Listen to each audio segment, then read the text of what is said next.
वो इन्हीं 7 दिनों को मानता है। रविवार, सोमवार, मंगलवार, बुधवार, बृहस्पतिवार, शुक्रवार, शनिवार। बस अंतर इतना है कि उसको अपनी अपनी भाषा में उन्होंने भाषांतर कर लिया है। अंग्रेजों ने रविवार का संडे कर दिया, सोमवार का मंडे कर दिया, मंगलवार का ट्यूसडे कर दिया, बुधवार का वेडनेसडे कर दिया, गुरुवार का थर्सडे कर दिया, शुक्रवार का फ्राइडे कर दिया, शनिवार का सैटरडे। बस इतना ही किया है, भाषांतर ही किया है। बाकी कोई मूल बदलाव अंग्रेज नहीं कर पाए। और अंग्रेजों के आगे पीछे की सभ्यताओं ने भी उसको वैसे का वैसा ही स्वीकार किया। यूनान की पूरी सभ्यता ने यही स्वीकार किया, रवि, सोम, मंगल, बुध। मेसोपोटामिया की सभ्यता ने यही स्वीकार किया, बेबीलोनियन की सभ्यता ने यही स्वीकार किया। दुनिया में जो बड़ी बड़ी सभ्यताएं मानी जाती हैं, सब में ये रवि, सोम, मंगल, बुध, बृहस्पति, शुक्र, शनि ही है। और ये भारत की देन है सारी दुनिया की सभ्यताओं को, जिसमें वो एक कदम भी आगे हमसे बढ़ नहीं पाए हैं। जितना हमने खोज के बता दिया, वहीं पर पूरी दुनिया रुकी हुई है अभी तक। बहुत बड़ा योगदान है महर्षि आर्यभट्ट का इस खगोल शास्त्र की दुनिया। और एक दो छोटी बातें बताता हूं कि महर्षि आर्यभट्ट का एक और बहुत बड़ा योगदान है सारी दुनिया के लिए, गणित का। गणित के बारे में 2-3 रोचक तथ्य मैं आपको कहना चाहता हूं। गणित में जो त्रिकोणमिति होती है ना, आपने तो पढ़ा होगा बचपन में, हम लोग अंग्रेजी में उसको ट्रिग्नोमेट्री कहते हैं। ये जो त्रिकोणमिति है, ये जो ट्रिग्नोमेट्री है, ये महर्षि आर्यभट्ट की खोज है। उन्होंने सबसे पहले त्रिकोणमिति दिया है पूरी दुनिया को जानने, समझने और सीखने के लिए। और आप जानते हैं, इसी त्रिकोणमिति को आधार बनाकर दुनिया में सारा निर्माण कार्य चलता है। त्रिकोणमिति अगर आप जानते नहीं हैं तो आप किसी भी निर्माण कार्य में लग नहीं सकते। तो सारी दुनिया के निर्माण कार्य का आधार और पृष्ठभूमि महर्षि आर्यभट्ट की देन है। त्रिकोणमिति जो उन्होंने समझाई सारी दुनिया में। गणित में त्रिकोणमिति का आविष्कार भारत में हुआ है। फिर इसी तरह एक महान महर्षि हुए भास्कराचार्य। उन्होंने गणित की सबसे पहली पुस्तक लिखी, लीलावती जिसका नाम है। लीलावती जो थी वो महर्षि भास्कराचार्य की बेटी थी। तो अपने बेटी के नाम पर, बेटी को जो वो सिखाते थे गणित में, वही सब उन्होंने लिखा पुस्तक में। और लीलावती के बारे में कहा जाता है कि वो इतनी कुशाग्र बुद्धि थी, इतना तीव्र बुद्धि वो बेटी थी कि पेड़ के पत्ते गिन सकती थी।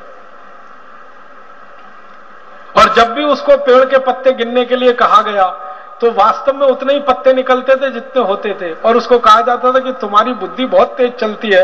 तो कहती थी वो पिताजी की कृपा है, उन्होंने मुझे गणित सिखाया। पेड़ के पत्ते गिन लेना कोई आसान काम नहीं है। ये कुछ ऐसा ही काम है कि आसमान में तारे गिन लेना। और लीलावती इसमें सिद्धहस्त थी। उस लीलावती के नाम से पुस्तक प्रकाशित हुई, महर्षि भास्कराचार्य की गणित की पहली पुस्तक। और सारी दुनिया ने उस पुस्तक को आधार बनाकर अपने यहां गणित का कोर्स बनाया है, सिलेबस बनाया। आपको हैरानी होगी जानकर, दुनिया के बहुत सारे देशों ने अपने गणित का सिलेबस लीलावती के आधार पर बनाया। ऐसे एक महान हमारे देश में गणितज्ञ हुए, उनका नाम था महर्षि ब्रह्मगुप्त।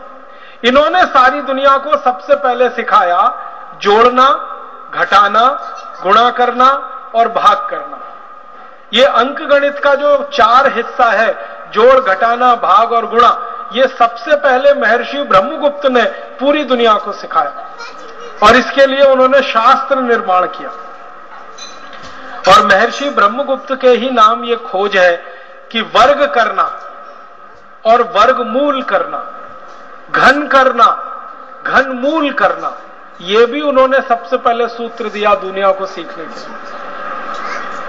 और जो बीज गणित हम पढ़ते हैं, जिसको हम आजकल एलजबरा कहने लगे हैं, ये एलजबरा पूरा का पूरा महर्षि ब्रह्मगुप्त की देन है। हमारा आज का एलजबरा और उसका सिलेबस महर्षि ब्रह्मगुप्त के लिखे हुए पुस्तकों पर आधारित है सारा। इसी तरह से एक प्रमेय होती है, एक थ्योरम है, वो हम लोग पढ़ते हैं बचपन में, 9वीं 10वीं कक्षा से लेके 12वीं तक हम उसका इस्तेमाल करते हैं। वो थ्योरम को पाइथागोरस थ्योरम कहते हैं।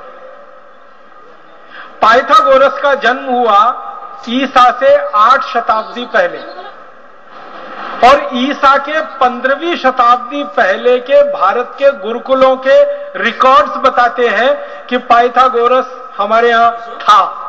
हम उसको बोधायन प्रमेय के रूप में पढ़ते थे। बोधायन एक महर्षि हुए, उनके नाम से वो प्रमेय पढ़ाई जाती थी भारत में ईसा के जन्म के 15 शताब्दी पहले। माने आज से लगभग 3500 साल पहले वो प्रमेय भारत में पढ़ाई जाती थी बोधायन प्रमेय के नाम से। और वो प्रमेय क्या है? कर्ण का वर्ग बराबर लंब का वर्ग धन आधार का वर्ग, हिंदी में कहते हैं ना, हाइपोटेन्यूज का स्क्वायर परपेंडिकुलर और बेस के स्क्वायर के एडिशन के बराबर। तो कर्ण का वर्ग बराबर लंब का वर्ग धन आधार का वर्ग, ये जो हम पढ़ते हैं ये सबसे पहले बोधायन महर्षि की देन है, जिसके आधार पर सारी दुनिया ने सीखा।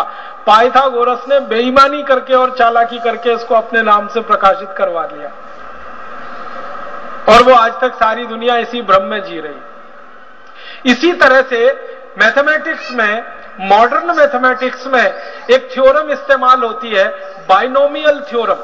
अगर थोड़ा गणित आपने उच्च स्तर का पढ़ा होगा तो आपको तुरंत ये नाम ध्यान में आएगा। बाइनोमियल थ्योरम जो द्विपद प्रमेय है वो सारी दुनिया को सबसे पहले भारत ने दी,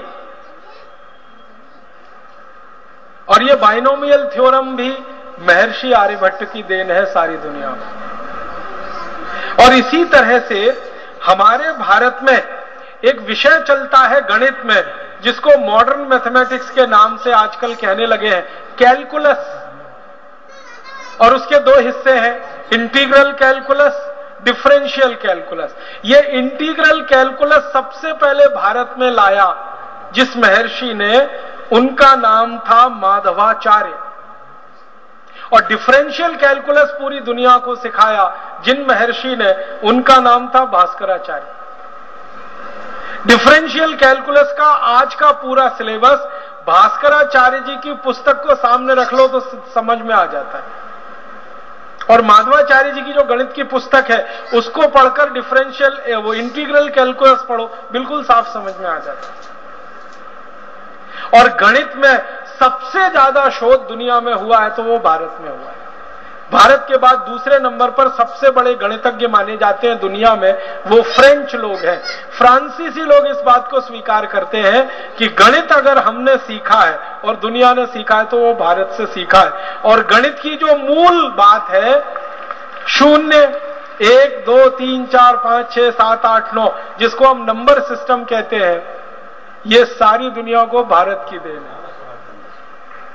और आपने मेरे व्याख्यान के पहले वो जो गीत सुना, जब 0 दिया मेरे भारत ने, वो सच है।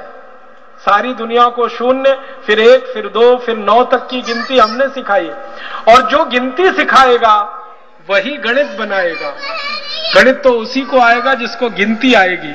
जिन्होंने गिनती गिनी है और जिन्होंने गिनती पढ़ी है वही गणित बना सकते हैं और गणित सिखा सकते हैं। तो भारत ने सारी दुनिया को गिनती दी है, गणित दिया है, गणित के सूत्र दिए हैं। और कुछ गणित के सूत्रों के बारे में तो आप सब जानते हैं। वैदिक गणित का नाम आपने सुना है, वैदिक गणित के सूत्र 17 सूत्र हैं।